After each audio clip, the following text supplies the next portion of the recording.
For this video, I'm going to be talking about the balance between good and bad and how dark philosophy plays a huge part in this, because dark philosophy to me is knowledge.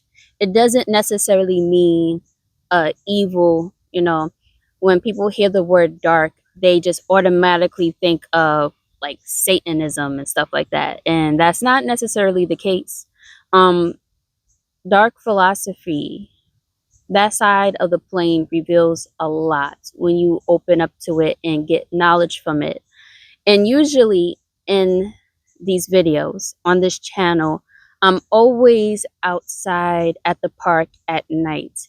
And as a writer who writes from a dark philosophy perspective, I enjoy those night walks and sitting down and contemplating on things, because at nighttime a lot of things just comes to you. It's like all the creatures of the night comes out. During the daytime, it's not like you can't receive like downloads from that source.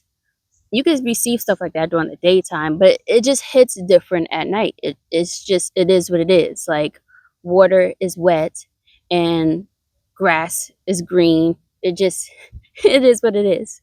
So with the daytime, to me, it brings out a different side of creativity.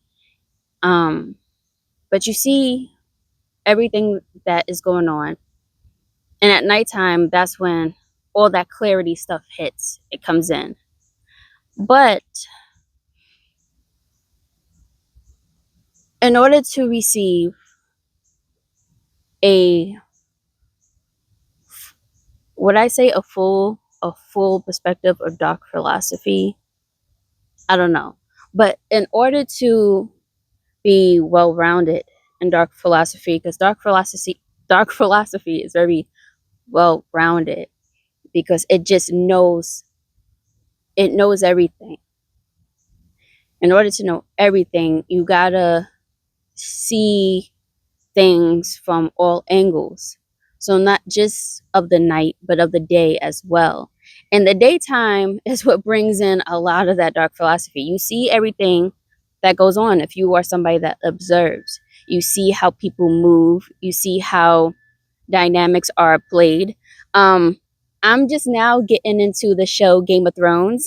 Don't judge me. I don't watch TV like that.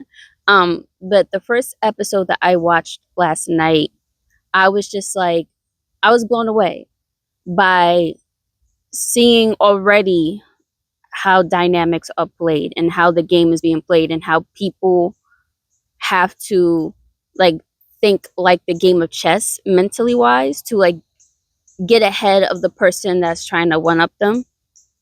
You see that a lot during the daytime. You see how everything goes down. And when you analyze and you know you don't react, you reflect, you see everything for what it is, and then that's when all that philosophy stuff comes out. um so that's why I decided to make a video during the daytime, because it's a balance between day and night when it comes to writing dark philosophy. And as a writer, you got to observe what goes on in the world. That's what brings out great writing. I find when I come across books that's not too aware of what's going on, the stories is not as great, versus people who observe a lot and they put it into their writing. You learn so much, whether it's a, a book that's like of comedy, a horror book, romance book, whatever. People who observe how nature works and they write it in their stories, it's so you can resonate with it in some sort of way, because you've seen it before. You've seen certain things before. So, like, to what I was saying, when it comes to dark philosophy, you got to have that balance between day and night to understand how dark philosophy works, where it gets its knowledge from. You can't just be in the nighttime all the time. Eventually, you got to come out in the daytime. And I get more insight of that versus writing from like other types of philosophies. Because I find other types of philosophies very one sided, in my opinion.